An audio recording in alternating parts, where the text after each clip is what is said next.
Hey guys, it's B70 and today I'm back with another video with just myself because Stefan's at work, and this is a more personal video to me and my journey as an adult and just growing up. So today I want to speak about adoption, and I feel like as an adoptee I want to really speak out and say my story and my journey and what I have felt growing up from a point that I could really understand how adoption has affected me, and from a point where I could really understand that I was adopted and how it has impacted my everyday life. Because I feel like as an adopted person, I have gotten this amount of, I am just expected to be super duper grateful, and I don't want to sound like I'm not, as I am so grateful that I got a second chance of life. But being an adopted child is not as easy, and it's not as always fun, and it's not as perfect as everybody sometimes makes it out to be. And I think people saw that firsthand with the Myka Stauffer case, where she adopted a child and it just did not work out, and she gave that child back.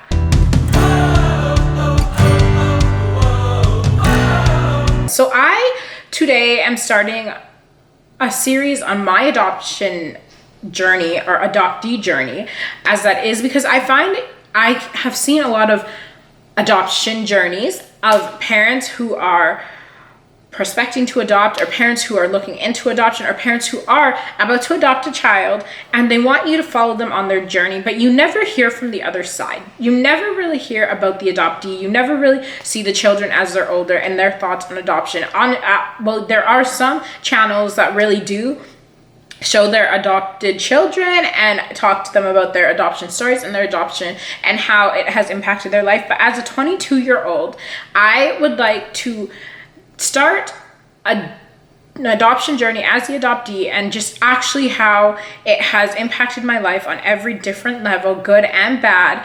And this is for anybody who just kind of wants to better understand what it is to be an adopted child. This is for the adopted children. This is for the foster children. This is for the siblings of adopted children. This is for parents of adopted children. This is for people who are looking into adoption. I just want everybody to be able to understand and relate as best as they can without doing any harm. So I'm just gonna tell my story and my journey and how it has impacted my life, and yeah, and I hope you guys like it.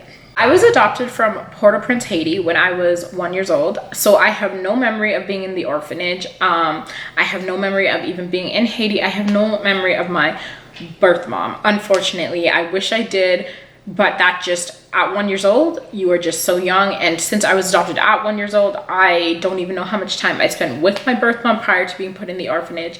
My birth mom, from what I know, was not on any drugs. She didn't have any addictions. It genuinely was, she was too poor and she wanted to give me the best life possible. And the only way she thought she could do that was to give me up for adoption, where I would be adopted internationally and sent to a country that was not a third world country, and be able to have that better life, because I would be adopted by, people in the US or Canada or Europe, just a third world country where, I could be taken care of better. So that's what happened. I was adopted by a Canadian family. I went to Quebec, and because Haiti at the time, and I think it's still kind of like this, they're just super poor and they're super corrupt. So my adopted parents could not come to Haiti to get me, so they met me. I was in a foster home, I think from what I was told was for about a week, or maybe just a weekend, and then my adopted parents met me in Montreal, and they picked me up from there, and that was the start of my new future.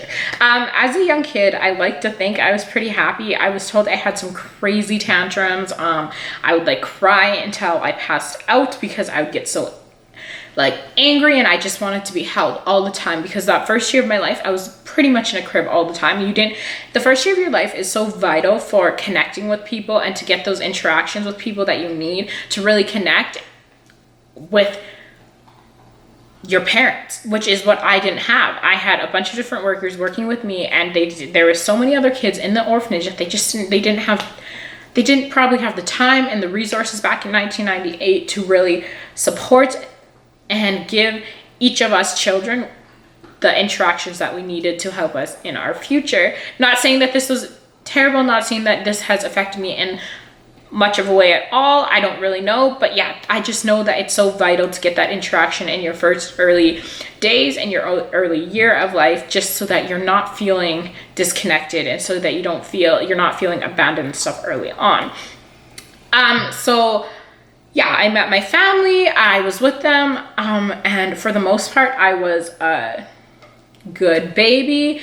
As I got older, as any 4, 5, 6-year-old, 7-year-old deals with, I was quite the little rambunctious kid. I definitely was a sneaky kid. I was one of those fibble kids. I lied. I was just a little brat, pretty much. I would lie. I would do, I guess not every child would do this, but I would sometimes steal as a little kid, just the smallest things. But my parents, it was not okay, and it never is okay to steal, but that's just some of the stuff I dealt with as a child. Growing up, as I got older, I think I still dealt with some of those issues with like lying, and I was dealing with like, I can't really explain to you what I was all dealing with, because there's so much going on in my head and I didn't fully understand it. I think for me, how I can explain it was I felt abandoned. I felt like I couldn't connect with my adopted family. I felt like I didn't connect with their biological kids, like my adopted siblings. And I was not the only adopted one in the house at the time. I was the first adopted. I ended up having 7 siblings in the end. Like, I have 7 siblings right now, and there are 4 others who are adopted within the household. And as I was getting older, that would kind of come through, and that's like a huge change for any child. To like, I went from being the youngest for a while to like, I kept getting bumped up.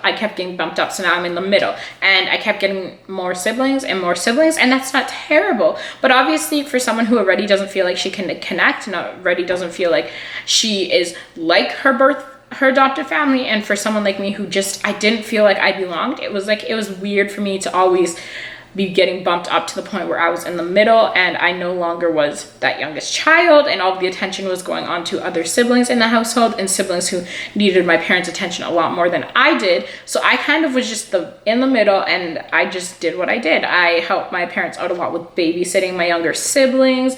I dealt with a lot of confusion then too, because I personally felt like I was always babysitting. I was always helping out with my parents, and I always felt like, regardless of how much I did, it was never enough, because I was always told, oh, well, you're a part of a family and this is what we do.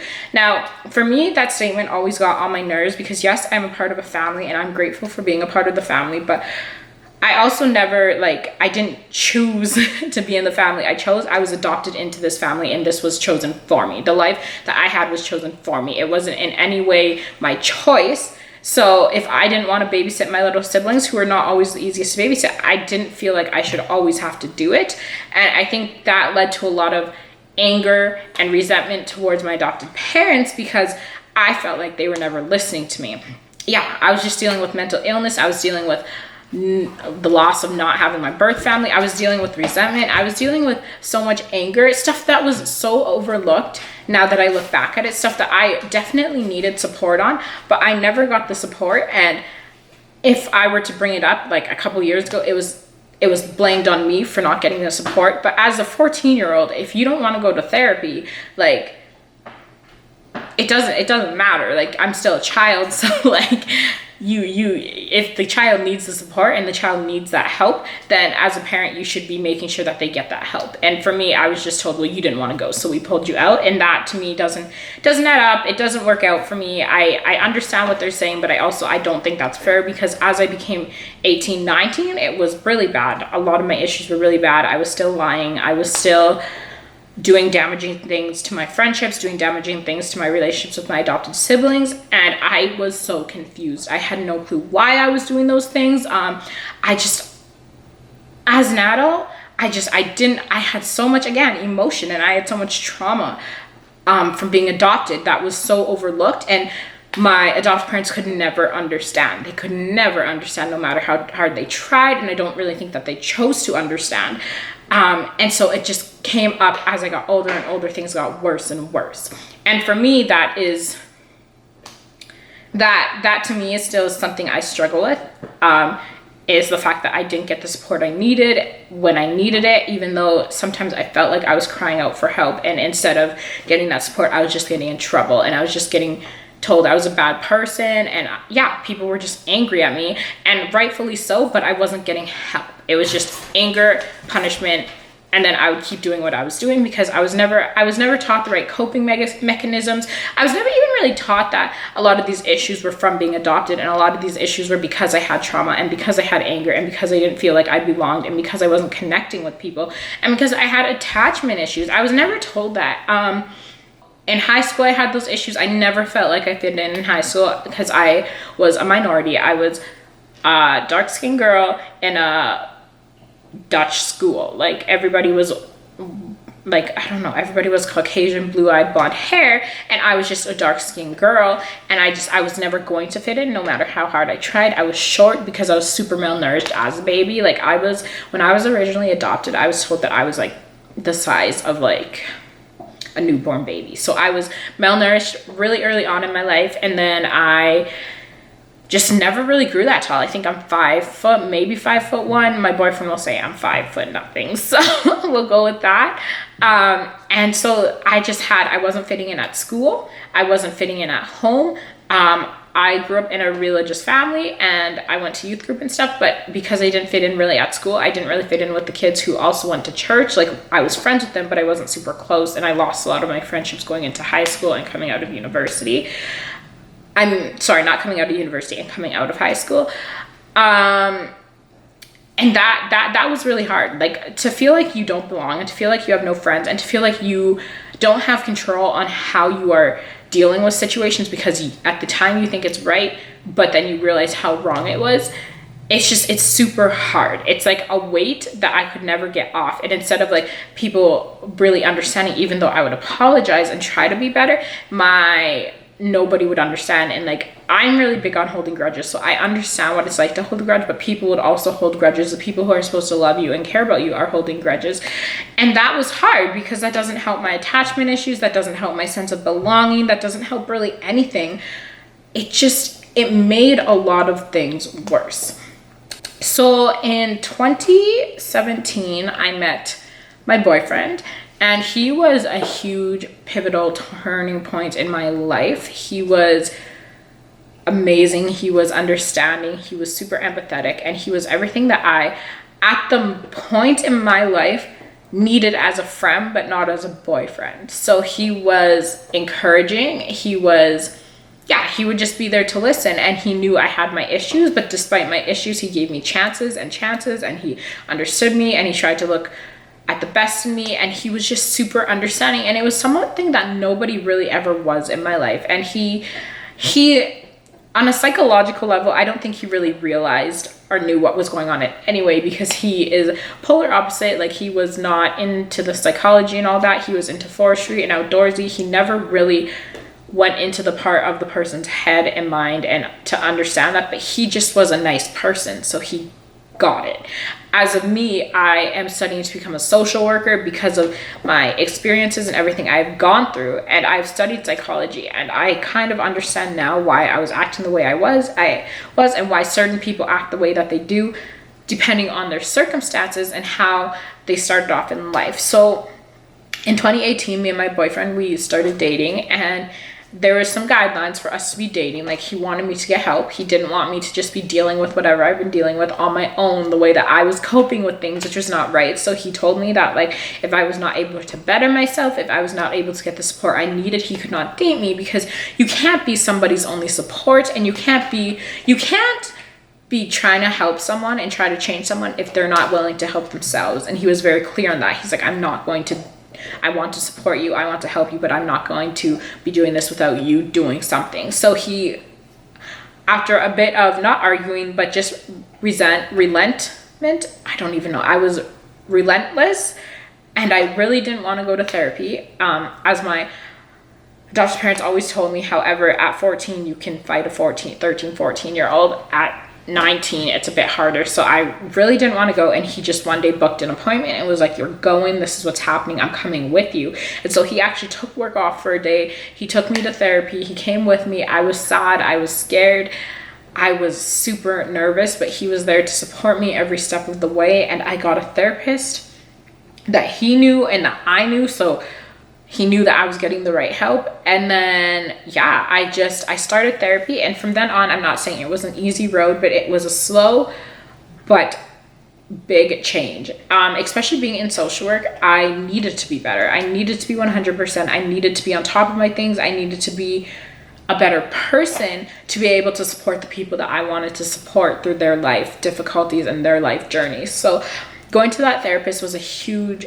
change. It was a pivotal point in my life that I really needed, something I was never willing to really deal with. But I'm so blessed and I'm so happy that he talked me into doing that and that he still supports me with that. He would make sure that I was still going. He would come sometimes and he would check up on me. And if I wasn't dealing with something right, he would tell me to call my therapist, or he was also getting the tools that he needed to help to better support me with my healing journey and with my recovery of some of the mental illness that I was dealing with. When I went to that therapist, there was a list of things that they were telling me I was dealing with that I had no clue about. And I will talk about that probably in more of a different video. But like, it wasn't just depression like I thought it was. It was like a bunch of different things. And I think part of me never going to a therapist was because I was scared of what they were going to say. To me, mental illness has always been like a taboo thing. It's, you don't want it. It's just, you're not looked at the same if you're mentally ill. You are looked at as different. You are looked at as not as good. You are looked at as kind of crazy. And to me, I didn't want to deal with that. I didn't want to be looked at like that. But when I really got to understand what was going on, it all clicked and it all made sense. It all, just so much more things that I never understood made so much sense. They put me on medication. One of the other things I was also dealing with was I was never sleeping at night. I was always so stressed. I was always so anxious. I was always so on edge that I wasn't sleeping. So they gave me some sleeping medication that actually worked wonders. And then they also gave me like some anxiety medication because I was always anxious due to some of the things I'd done in my past, due to not feeling like I was heard. I was always anxious, and things like that are just like not good. And those helped. They helped. I was on those for about 1.5 years, and they slowly weaned me off, and I haven't been on since. And I'm so psyched to say that I've been able to cope and deal with my own issues without needing that medication. But I'm not against it, and I'm so blessed that they put me on that so I could get the help that I needed, so I could get the support that I needed to just be the person that I am today. Obviously, me being who I am is not because I am a failure of a person. Obviously, adoption was a huge influence in my life, and it's something that I deal with and struggle with every day. I feel like my sense of belonging is because I've never really belonged to a family. And it's not that I didn't belong to my birth mom, but I wasn't with her for long enough to really realize how much she was trying to help me. And I wish that I could go meet her because, again, I still don't connect with my adopted family. I don't even really talk to them anymore, but that will be a whole different video. And I'm trying my best to live in a world where I don't feel the way I feel like I could feel if I was with my adopted family. I mean, my biological family. I just want to be super straight and honest on, I am not ungrateful. I am not angry that I am adopted. I am so happy and blessed that I got a second chance at life. That being said, that second chance at life did not come without issues, and it was not perfect. And at 22, I look back and I'm like, man, I could have dealt with things so much better, but I didn't. And it was clear that I wasn't super stable, and it was clear that I wasn't, like, I'm not a perfect person. I am human and I mess up. I am flawed, as we all mess up. But I find that us adoptees, we need to speak up more. We need to tell people the challenges that we have dealt with in our past and the challenges that we will be dealing with in our future, because adoption, it is not easy. It is not perfect, and it is not, it's not sunshine and rainbows for either the adopted parent or the adopted child. There's going to be issues there. People are going to make mistakes, and there are going to be things that come out. But we, just as much as your bio children and just as much as you guys did growing up, need the support and the love so that we can succeed and that we can really strive and be the best person we can for our future and for our future kids, if that's what you want, or for our future family. We are going to mess up. we are not going to be perfect. We're going to have issues. And I just want everybody to know that we are still people and we are still human, and we need support. And yeah, everybody needs support, because you're not going to strive if you don't have people cheering you on the sidelines. So that's just like kind of a bit of how I've realized adoption has kind of affected me growing up. I'm not blaming that all on adoption. This is also just some personality and just who I am. But yeah, I think some of those issues that I had and some of those feelings that I was dealing with might have not been there as much if I wasn't adopted. I don't know though, because I was adopted when I was 1, and this is all I know. So I'm not ungrateful. I'm really grateful to be here. I'm really grateful to be able to speak on my story, but it has not been easy, and it has not been perfect. I'll definitely be making more videos on my adoption journey and what it's like to be an adoptee. Me and Steph are going to do a video on if we will ever adopt children due to my adoption story. But I hope you guys liked this. I hope you guys felt like you could kind of connect with me. Thank you for watching. I'll see you guys later. Bye.